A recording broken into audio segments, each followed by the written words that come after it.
তাহলে তালিকা পদ্ধতিতে সেটের উপাদান সমূহ সরাসরি দেওয়া থাকে, যেমন হচ্ছে 2 4 6 8 এটা হচ্ছে জোড় সংখ্যার একটা সেট, এবং 1 3 5 7 এটা হচ্ছে বিজোড় সংখ্যার সেট। এবং সেট গঠন পদ্ধতি হচ্ছে ওই সেটের উপাদানগুলোর আসলে কি ধরনের উপাদান রয়েছে তার বৈশিষ্ট্য নির্ধারণ করা যায় এখান থেকে। যেমন এ সেটটি রয়েছে জোড় সংখ্যার সেট 2 4 6 8। তো এটাকে লেখার জন্য আমরা এইভাবে লিখতে পারবো যে x যেন x জোড় সংখ্যা, x যেন x জোড় সংখ্যা, তবে জোড় সংখ্যাগুলোর মধ্যে কোন সংখ্যাগুলো এখানে উপস্থিত রয়েছে তার একটা শর্ত দিতে হবে। যেমন 2 থেকে সমান বা বড় এবং 8 এর সমান বা ছোট। জোড় সংখ্যার মধ্যে রয়েছে 2 এর সমান বা বড় এবং 8 এর সমান বা ছোট। এভাবে আমরা একটা সেটকে তালিকা পদ্ধতি থেকে গঠন পদ্ধতিতে লিখতে পারবো। অর্থাৎ সেট গঠন পদ্ধতি হচ্ছে তালিকা পদ্ধতিতে যে উপাদানগুলো আছে সেই উপাদানগুলো কোন ধরনের তার বৈশিষ্ট্যটাকে নির্দেশিত করে, এবং সেখানে কতগুলো উপাদান আছে তার লিমিটেশন এখানে দেওয়া হয়। আমরা আরেকটি বিষয় জানি যে উপাদান সংখ্যার উপর নির্ভর করে সেট দুই প্রকার, একটা হচ্ছে সসীম সেট আর একটি হচ্ছে অসীম সেট।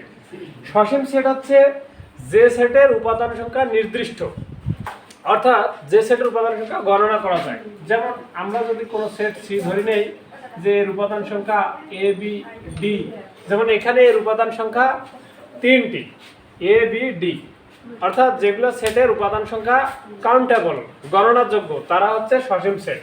এবং অসীম সেট হচ্ছে যেগুলো সেটের উপাদান সংখ্যা গণনা করে শেষ করা যায় না, অর্থাৎ এগুলা শুরু করছি এগুলো সারা জীবন লিখলেও শেষ হবে না। যেমন আমরা যদি লিখি যে 1 2 3 4 ডট ডট, অর্থাৎ এই যে 1 2 3 4 এরপর আছে 5 6, অর্থাৎ এগুলো এটা হচ্ছে স্বাভাবিক সংখ্যার সেট। এটা আমরা শুরু করছি 1 থেকে 1 2 3 4, আমরা এটাকে সারাদিন লিখতেই পারবো, তারপর এটা শেষ হবে না। এর উপাদান সংখ্যা অনির্দিষ্ট, এই জন্য এই সেটটিকে বলা হচ্ছে অসীম সেট। এখন আমরা দেখি ফাঁকা সেট কি। ফাঁকা সেট হচ্ছে যে সেটের কোনো উপাদান সংখ্যা নেই তাকে ফাঁকা সেট বলে। অর্থাৎ আমরা শুধুমাত্র এই সেটটিকে এই অরি চিহ্ন অথবা এই হচ্ছে যে শুধুমাত্র সেকেন্ড ব্র্যাকেট দিয়েও প্রকাশ করতে পারবো। দুইভাবে ফাঁকা সেটকে প্রকাশ করা যায়, শুধু অরি চিহ্ন দিয়ে অথবা হচ্ছে শুধু সেকেন্ড ব্র্যাকেট দিয়ে। অনেকেই একটা ভুল করে, সেটা হচ্ছে সেকেন্ড ব্র্যাকেটের ভেতরে আবার এই অরি চিহ্নটা ব্যবহার করে। এটা সম্পূর্ণভাবে ভুল। শুধুমাত্র অরি চিহ্ন অথবা শুধুমাত্র সেকেন্ড ব্র্যাকেট বা দ্বিতীয় বন্ধনীর সাহায্যে আমরা ফাঁকা সেটকে প্রকাশ করব। অর্থাৎ যে সেটের কোনো উপাদান সংখ্যায় নেই তাকে আমরা ফাঁকা সেট বলবো। এখন উপসেটে আসি। উপসেট হচ্ছে কোনো সেট থেকে যতগুলো সেট গঠন করা যায় তাদের প্রত্যেকটি সেটকে ওই সেটের উপসেট বলা হয়।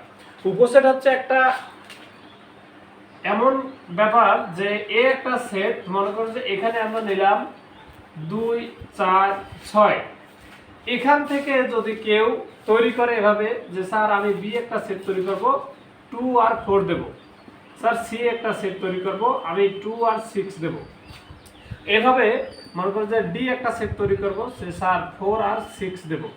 তাহলে আমরা মূল যে সেট আছে এই সেট থেকে যে সেটগুলো তৈরি করলাম, যেমন এই 2 4 এই সেটের উপাদানগুলো কোথা থেকে নিছি আমরা এ সেট থেকে নিছি। আবার দেখো 2 6 এই উপাদানগুলো কোথা থেকে নিছি আমরা এ সেট থেকে নিছি।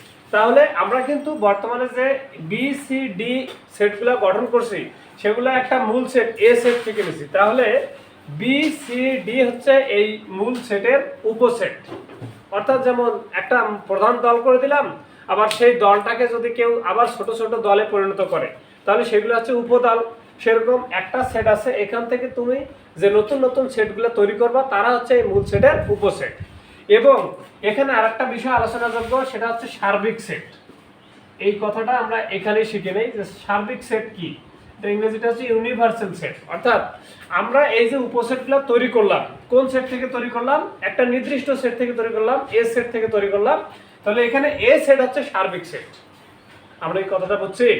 অর্থাৎ এই উপসেটগুলা এই যে বি সি ডি এরা একটা মূল সেট এ থেকে তৈরি করা হয়েছে, তাই এ সেটটা হচ্ছে সার্বিক সেট বা ইউনিভার্সাল সেট, এবং বি সি ডি প্রত্যেকে হচ্ছে একটা তার উপসেট। আমরা এই কথা বুঝছি।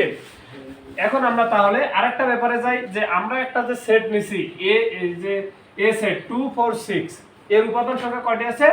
তিনটি।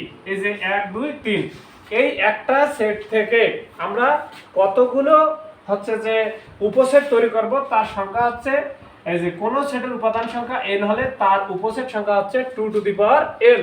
অর্থাৎ এই যে এ সেটের উপাদান সংখ্যা যেহেতু তিনটি, তার এর উপসেট সর্বোচ্চ তৈরি করা যাবে 2 টু দি পাওয়ার n টি, অর্থাৎ 2 টু দি পাওয়ার n এর মান কত? 1 2 3, n এর মান 3 বসানো হলে 2 কিউব মানে হচ্ছে কত?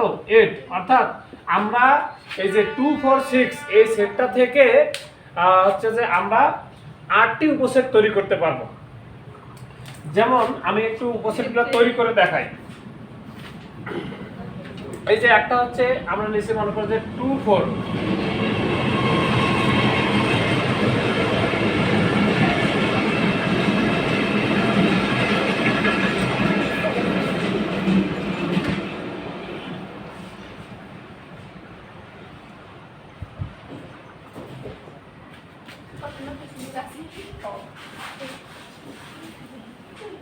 এই যে তোমরা একটু খেয়াল করো দেখি, আমরা এই যে এ সেট থেকে 2 4 6 এখান থেকে আমরা 8টি উপসেট তৈরি করতে পারছি। দেখো 2 4 একটি, 2 6 একটি, 4 6 একটি, আবার প্রত্যেকটাকে এক একটা উপসেট হবে। 2 নিজে একটা উপসেট, 4 নিজে একটা উপসেট, 6 নিজে একটা উপসেট, আবার আবার হচ্ছে যে ওই মূল সেটটাকেও একটা উপসেট বলা হয়। যে সার্বিক সেট থেকে যেটা থেকে আমরা তৈরি করতেছি ওকেও একবার আরেকবার কি বলা যাবে? নতুন সেট ধরা যাবে, ওটা একবার উপসেট হবে। এবং প্রত্যেকটি সেটের একটি করে আমরা ফাঁকা উপসেট পাবো। কি পাবো বলো তো? ফাঁকা উপসেট। অর্থাৎ দেখো 1 2 3 4 5 6 7 8, কয়টি উপসেট তৈরি হয়েছে? 8টি। তাহলে